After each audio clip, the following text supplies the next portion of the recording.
दोस्तों, कल्पना कीजिए कि एक 20 साल के नौजवान हैं। शादी को अभी महज 1 साल हुए हैं। सामने पूरी जिंदगी पड़ी है। एक दिन वो परिवार से कहते हैं कि वो अपने ससुराल जा रहे हैं, किसी परिचित के साथ। वो घर से निकलते हैं और उसके बाद कभी वापस लौट कर नहीं आते। माता-पिता पुलिस के स्टेशन के चक्कर काटते हैं। पत्नी रोने का नाटक करती है और समाज मान लेता है कि शायद वो कहीं भाग गए हैं।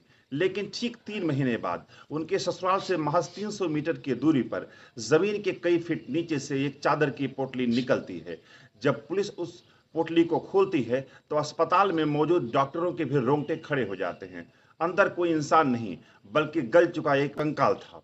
और सबसे हैरान करने वाली बात, उस कंकाल की जेब में जो सुराग थे और जो मोबाइल फोन की कॉल डिटेल्स निकल कर आई, उसने साबित कर दिया कि उसका कातिल कोई अनजान लुटेरा नहीं था, बल्कि वो शख्स था जिस पर उसने सबसे ज्यादा भरोसा किया था। आज की इस वीडियो में हम मध्य प्रदेश के रीवा और सतना जिले के सीमा पर हुई एक ऐसी खौफनाक वारदात का विश्लेषण करेंगे जिसने पुलिस प्रशासन को भी हिला कर रख दिया था। यह कहानी सिर्फ एक मर्डर की नहीं है, यह कहानी अंधे प्यार की, धोखे की, डिजिटल फुटप्रिंट्स की, और कैसे आज के जमाने में आपका स्मार्टफोन आपकी मौत का गवाह बन सकता है। तो चलिए शुरू करते हैं। इस पूरी क्रोनोलॉजी को समझने के लिए हमें थोड़ा पीछे जाना होगा। सतना जिले के रामपुर बाघेलान क्षेत्र, यहाँ एक छोटा सा गांव है, भगौदरा। इस गांव के मोहार टोला में रहने वाले 20 वर्षीय विपिन यादव की जिंदगी बेहद सामान्य थी। साल 2025 में विपिन की शादी रीवा के गोविंदगढ़ थाना क्षेत्र के अंतर्गत आने वाले टीकर गांव के रहने वाली आंचल यादव से होती है। एक नवविवाहित जोड़ा, नए सपने, लेकिन कुछ दिन शादी के महीने बीतने के बाद पीछे एक समानांतर कहानी चल रही होती है जिसमें विपिन का पूरा परिवार अनजान था। आंचल का अपनी ही शादी से पहले एक अफेयर चल रहा था, उसी गांव के एक लड़के सुनील कुशवाहा के साथ। 25 मार्च 2026 विपिन यादव अचानक लापता होता है। 26 मार्च 2026 मोबाइल फोन बंद हो जाता है। 28 मार्च 2026 पिता संतू यादव पुलिस में गुमशुदगी की रिपोर्ट दर्ज कराते हैं। 7 जुलाई 2026 मुख्य आरोपी आंचल के घर से गिरफ्तार होता है। अब यहाँ इस तारीख को ध्यान से देखिए, 25 मार्च 2026। इस दिन विपिन अपने पिता संतू यादव से कहता है कि वो ससुराल के ही एक व्यक्ति के साथ में जा रहा है। पिता को कोई शक नहीं होता, आखिर दामाद अपने ससुराल के लोगों के साथ जा रहा है। लेकिन यहीं पर विपिन ने अपनी जिंदगी की सबसे बड़ी भूल कर दी। वो जिस परिचित के साथ जा रहा था वो कोई और नहीं, बल्कि उसकी पत्नी का प्रेमी सुनील कुशवाहा था। 28 मार्च को जब विपिन का कोई अता पता नहीं चला तो परेशान पिता संतू यादव रामपुर बाघेलान क्षेत्र पहुंचे। उन्होंने गुमशुदगी की रिपोर्ट दर्ज कराई। पुलिस के सामने शुरुआती चुनौती यह थी कि उनके पास कोई क्राइम सीन नहीं था, कोई चश्मदीद गवाह नहीं था और ना ही कोई फिरौती की कॉल आई थी। यह पूरी तरह से एक ब्लाइंड केस था। पुलिस की टीम ने सबसे पहले उस व्यक्ति की तलाश शुरू की जिसने उसके आखिरी बार देखा था या जिसके साथ जाने की बात उसने कही थी। खोजबीन करते हुए रामपुर बाघेलान और गोविंदगढ़ पुलिस संयुक्त टीम टीकर गांव में संदेही सुनील कुशवाहा के घर पहुंचती है, लेकिन सुनील घर से गायब था। दोस्तों, यहां पर पुलिस ने एक बहुत ही महत्वपूर्ण टूल का इस्तेमाल किया जिसे फॉरेंसिक साइंस और क्रिमिनल इन्वेस्टिगेशन में सीडीआर यानी कॉल डिटेल्स रिकॉर्ड कहा जाता है। जब कोई इंसान गायब हो जाता है तो उसका मोबाइल नेटवर्क ही उसका आखिरी रास्ता दिखाता है। साइबर सेल की टीम ने विपिन, आंचल और सुनील कुशवाहा के मोबाइल के डंप डेटा और सीडीआर निकालना शुरू किया और यहीं पर पहला बड़ा सुराग हाथ लगा। रामउन चौकी में पदस्थ प्रधान आरक्षक संजीव चौधरी ने जब इस डेटा का विश्लेषण किया तो चौंकाने वाली बात सामने आई। आंचल यादव, जो कि विपिन की पत्नी थी, वो दिन रात अपने पति से ज्यादा सुनील कुशवाहा के साथ फोन से संपर्क में थी। यहां तक कि 25 मार्च की रात को भी उनके बीच कई बार लंबी बातचीत हुई, लेकिन मोबाइल बंद होने के कारण सुनील कुशवाहा की लोकेशन ट्रेस नहीं हो पा रही थी।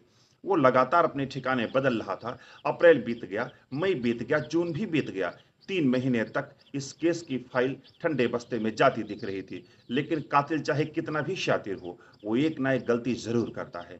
कहानी में सबसे बड़ा ट्विस्ट आता है 7 जुलाई 2026 को। गोविंदगढ़ पुलिस को इलाके में एक मारपीट के मामले में शिकायत मिलती है। पुलिस जब आरोपी को पकड़ने के लिए दबिश देती है तो वो हैरान रह जाती है। जानते हैं वो आरोपी कहाँ छिपा था? वो कहीं और नहीं, बल्कि लापता विपिन यादव की पत्नी आंचल यादव के घर के अंदर ही मौजूद था। वो शख्स कोई और नहीं, सुनील कुशवाहा था। जरा सोचिए, जिस पति के 3 महीने पहले मृत्यु हुई है, जिसके ससुराल वाले रो रहे हैं, उसी महिला के घर में एक शख्स छुपा हुआ है जो पुलिस की नजरों से पहले ही संदेही था। गोविंदगढ़ पुलिस ने बिना वक्त गंवाए रामपुर बाघेलान पुलिस को सूचित किया। दोनों थानों की टीम बैठी, आंचल और सुनील के आमने सामने बैठाया गया और शुरू हुआ 3rd डिग्री और मनोवैज्ञानिक पूछताछ का दौर। शुरुआत में दोनों मुकरते रहे। आंचल ने रोने का नाटक किया, सुनील ने कहा कि इसका उस मामले से कोई लेना देना नहीं। लेकिन जब पुलिस ने उनके सामने सीडीआर की वो शीट रखी जिसमें 25 मार्च की रात को हर 1 मिनट का हिसाब था, तो सुनील के पैर उखड़ गए। उसने जो सच उगला, उसने पुलिस अधिकारियों के पैरों तले जमीन खिसका दी। सुनील कुशवाहा ने पुलिस के सामने कबूल किया कि विपिन की हत्या कोई अचानक गुस्से में आकर लिया गया फैसला यानी कि क्राइम ऑफ पैशन नहीं था, बल्कि एक ठंडे दिमाग से सोची समझी साजिश, प्री मेडिटेटेड मर्डर थी। सुनील के बयान के मुताबिक 25 मार्च की रात आंचल के बुलावे पर ही वो उनके घर आया था। वहां विपिन भी मौजूद था। सुनील ने विपिन का भरोसा जीतने के लिए उसके साथ बैठकर शराब पार्टी की। विपिन को अंदाजा भी नहीं था कि जो शख्स उसके साथ जाम टकरा रहा है वो उसकी मौत का सामान तैयार कर रहा है। 26 मार्च की सुबह घूमने और किसी रिश्तेदार के यहाँ जाने का बहाना बनाकर सुनील विपिन को अपने साथ ले गया। उस काम में सुनील का साथ उसका एक और साथी भी शामिल था। बरहा गांव के एक सुनसान इलाके में एक गहरा कुआं था। सुनील और उसके साथी ने विपिन को बातों में उलझाया और अचानक उसे उस गहरे कुएं में धक्का दे दिया। कुआं इतना गहरा था कि विपिन संभल नहीं पाया।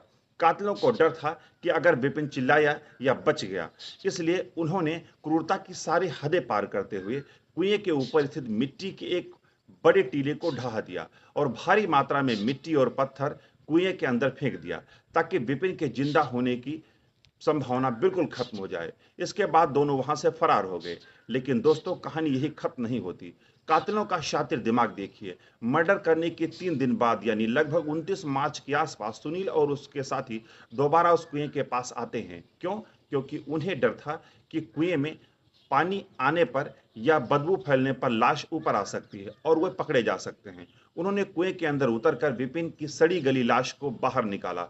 वहां से कुछ दूरी पर जमीन में एक बहुत बड़ा और गहरा गड्ढा खोदा, लाश को उसमें डाला और ऊपर से मिट्टी पाट दी ताकि किसी को कानो कान खबर न हो। उन्हें लगा उन्होंने एक परफेक्ट मर्डर को अंजाम दे दिया है। सुनील की इस निशानदेही पर गोविंदगढ़ पुलिस कार्यपालिका दंडाधिकारी एग्जीक्यूटिव मजिस्ट्रेट की मौजूदगी में बरहा गांव के उस सुनसान खेत में पहुंचती है। फावड़े चलते हैं, जमीन खोदी जाती है और आखिरकार 3 महीने बाद विपिन यादव का शव बरामद हो जाता है। लेकिन 3 महीने में प्रकृति और मिट्टी अपना काम कर चुकी थी। शव पूरी तरह से क्षत विक्षत हो चुका था, मांस गल चुका था और वो एक कंकाल में तब्दील हो गया था। जब पुलिस ने उस कंकाल को एक चादर की पोटली में बांधा और रीवा के संजय गांधी अस्पताल लेकर पहुंची, तो अस्पताल परिसर में खड़े लोग सन्न रह गए। पुलिस के हाथ में जो पोटली थी वो किसी इंसान के बेरहम मौत का सबूत थी। इस केस में विपिन के परिवार वालों ने उसके कंकाल पर बचे कपड़े और कुछ अन्य चीजों की उसकी शिनाख्त भी की। पुलिस ने पंचनामा तैयार किया और पोस्टमार्टम के लिए भेजा। प्रधान आरक्षक संजीव चौधरी ने के मुताबिक इस पूरे मामले में पत्नी आंचल यादव को भी सह आरोपी यानी को अक्यूज्ड बनाया गया है। भले ही वो मर्डर के वक्त सीधे तौर पर कुएं के पास मौजूद नहीं थी, लेकिन कानून की नजर में आईपीसी की धारा 120 बी अब भारतीय न्याय संहिता के तहत आपराधिक साजिश के तहत वो उतनी ही दोषी है, क्योंकि साजिश की शुरुआत उसी के दिमाग से हुई थी। तो दोस्तों, इस पूरी खौफनाक वारदात से हमें क्या शिक्षा मिलती है? आज के समय में जब समाज में लव, सेक्स और धोखा की बातें सामने आती हैं तो दिल दहला देती हैं। 1 साल पुरानी शादी और सिर्फ अपने एक्स्ट्रा मैरिटल अफेयर को जारी रखने के लिए एक हंसते खेलते 20 साल के लड़के को मौत की घाट उतार दिया गया। लेकिन इस केस का सबसे बड़ा टेकअवे यह है कि आज के डिजिटल युग में आप कानून से छिप नहीं सकते। आप लाश कुएं में फेंक सकते हैं, मिट्टी में दफना सकते हैं, लेकिन जो डिजिटल फुटप्रिंट्स आप पीछे छोड़ जाते हैं, वो लगातार किए गए फोन कॉल्स, वो डिलीट की गई चैट्स, उन्हें मिटाना नामुमकिन है। पुलिस की मुस्तैदी और साइबर सेल की बारीकी की वजह से आज एक पिता को अपने बेटे के न्याय के लिए रास्ता मिल गया है। इस मामले में शामिल एक और आरोपी अभी भी फरार है, जिसकी तलाश पुलिस कर रही है। उम्मीद है कि बहुत जल्द उसे भी सख्त से सख्त सजा मिलेगी। इस कहानी के पीछे पूरे घटनाक्रम, पुलिस की crime scene theory, call details records यानी सीडीआर के बारीक आंकड़ों और इस केस से जुड़े अन्य खौफनाक पहलुओं को शामिल करके आपके लिए एक विस्तृत, बेहद एंगेजिंग और थ्रिलिंग डॉक्यूमेंट्री पेश किया गया है। आप इस पूरी घटना के बारे में क्या सोचते हैं? क्या आपको लगता है कि समाज में बढ़ते इस तरह के अपराधों के पीछे नैतिक मूल्यों की कमी या फिर अपराधियों में कानून का डर खत्म हो चुका है? अपनी राय नीचे कमेंट सेक्शन में जरूर दीजिए। अगर आपको ये वीडियो इंफॉर्मेशनल और रिसर्च बेस्ड लगा हो तो अपने दोस्तों को ज्यादा से ज्यादा शेयर कीजिए। चैनल को सब्सक्राइब करिए। मिलते हैं अगले वीडियो में। मित्रों, आप देख रहे थे प्रियम्बल इंडिया। जय हिंद।